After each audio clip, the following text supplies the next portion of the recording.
Narration change class 7 to 12। আজকে আমরা narration change practice করব। ক্লাস 7 থেকে 12 পর্যন্ত ছাত্রছাত্রীর জন্য ভীষণ ইম্পর্টেন্ট। তো বলে রাখি, এখানে ন্যারেশন চেঞ্জের কোনো নিয়মকানুন শেখাবো না, জাস্ট প্র্যাকটিস করব।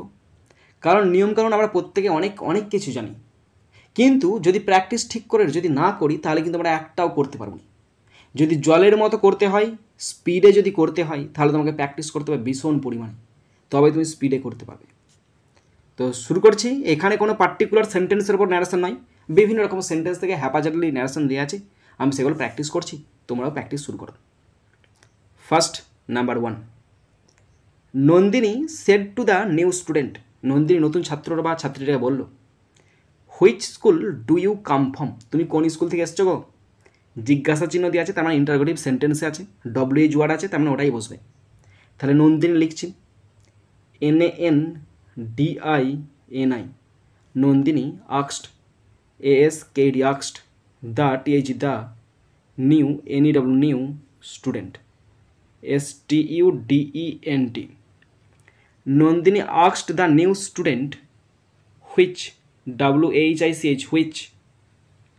হুইচের পর স্কুলটা আছে, যেমন হুইচ স্কুল বসবে তেমন। হুইচ স্কুল, সাবজেক্ট আছে ইউটা সেকেন্ড পার্সন, মানে সেকেন্ড প্লেসে আছে দ্য স্টুডেন্ট, নিউ স্টুডেন্ট।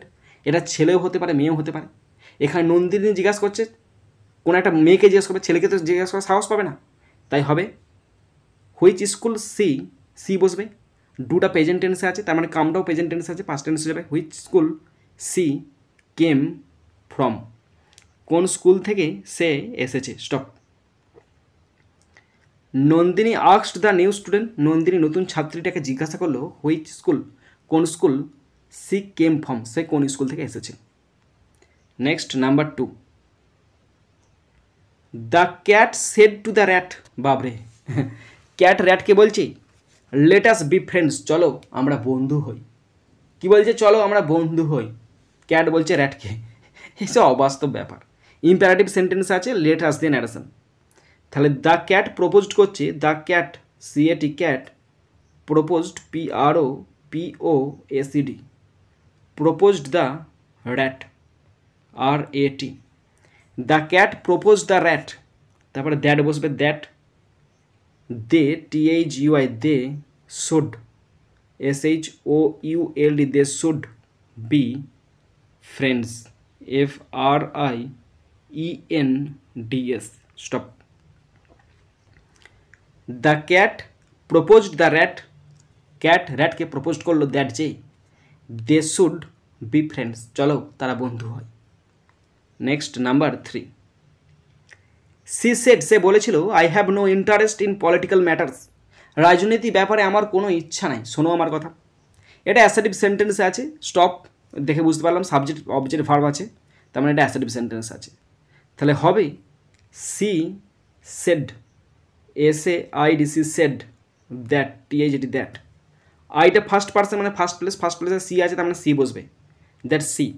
হ্যাভটা হয়ে যাবে had, that she had no interest INTEREST। She said that she had no interest in political POLITICAL political matters MATTERS। Stop. She said that, সে বলেছিল যে C had no interest, তার কোনো ইচ্ছা নাই, in political matters, রাজনীতি ব্যাপারে তার কোনো ইচ্ছা নাই।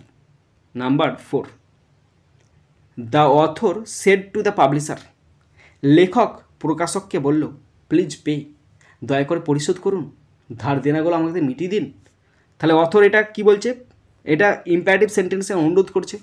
তাহলে the author AUTHOR, the author, যেহেতু অনুরোধ বোঝায় তাই রিকোয়েস্টেড হবে, requested REQUEST requested the publisher PUBLISHER publisher to pay.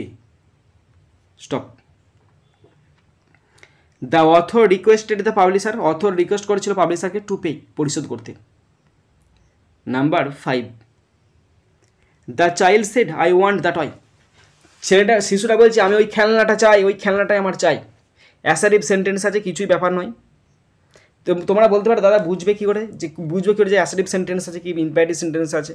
Subject verb object, তার মানে অ্যাসারিভ সেন্টেন্স। তাহলে the child, CHILD, the child said that.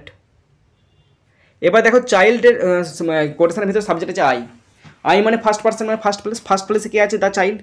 Child ছেলে কি মেয়ে কি বোঝার দরকার নেই, মানে চাইল্ড মানে শিশু, ছেলে হতে পারে মেয়েও হতে পারে। এবার তুমি যদি হি অথবা সি যে কোনো একটা লেখো কোনো অসুবিধা নেই, তাহলে আমি এখানে লিখছি হি, কারণ ছেলেরা খেলনা ভালোবাসে। The child shed that he wanted বসবে কেন? কারণ প্রেজেন্ট টেন্স আছে, পাস্ট টেন্স আছে wanted. That THAT that toy TOY toy stop. The child said that, শিশুটি বলেছিল যে হি ওয়ান্টেড দ্যাট টয়, সে সেই খেলনাটি চাই। Next number 6, mother said to me, মা আমাকে বলেছিল হোয়ার আর ইয়োর ইয়ারিংস, তোমার কানের দুলগুলো কোথায়? মা জিজ্ঞাসা করছে, তাহলে মাদার MOTHER মাদার, আক্সড ASKED আক্সড মি, মা আমাকে জিজ্ঞাসা করেছিল হোয়ার WHERE হোয়ার। ইয়োর মানে হচ্ছে তোমার, তোমার বলতে সেকেন্ড পার্সন মানে সেকেন্ড প্লেসে মি আছে, তার মানে হবে my. Where my earrings EARRINGS, where my earrings, আরটা হবে were WERE were stop. Mother আক্সড মি, মা আমাকে জিজ্ঞাসা করেছিল হোয়ার মাই ইয়াররিংস ওয়ার, কোথায় আমার কানের দুলগুলো। Next number 7, hurray India has won today's match cried the boy, ছেলেটা চিৎকার করে বলেছিল আহা ভারত আজ জিতেছে।